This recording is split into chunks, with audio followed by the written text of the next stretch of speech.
By 2017, the Taliban had turned Afghanistan into the world's largest supplier of opium. Helmand province alone produced about 85% of the world's opium, and the Taliban taxed and ran processing labs to generate revenue. US intelligence estimated the insurgency was pulling in $200 to $400 million per year from drugs. The Trump administration had just announced a new South Asia strategy, giving commanders in Afghanistan more freedom to launch strikes. That freedom set the stage for Operation Iron Tempest. On November 19, 2017, US Forces Afghanistan was led by General John Nicholson, commander of NATO's Resolute Support Mission. The air campaign was coordinated by Air Forces Central Command, AFCENT, Under Lieutenant General Jeffrey L. Harigian, B-52 Stratofortress bombers from the 69th Expeditionary Bomb Squadron, F-22 Raptors from the 95th Fighter Squadron, first ever combat use in Afghanistan, MQ-9 Reaper drones for surveillance and strikes. Afghan Air Force A-29 Super Tucanos provided close support. The opening wave struck 8 Taliban drug labs in Helmand province. B-52s dropped precision-guided munitions on compounds where opium was being processed into morphine and heroin.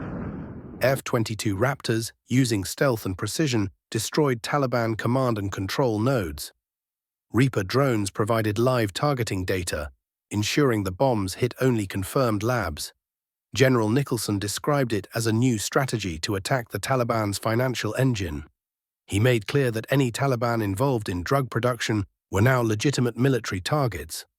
Over the next months, more than 200 labs, storage facilities and smuggling points were bombed across Helmand, Farah, Nimroz and Kandahar. The US estimated it destroyed over $100 million in drug revenue in just the first few weeks.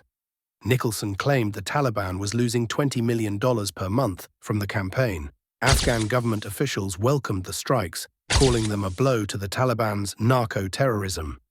But in Helmand, many locals were furious. While the Taliban ran the labs, farmers depended on poppy fields for survival.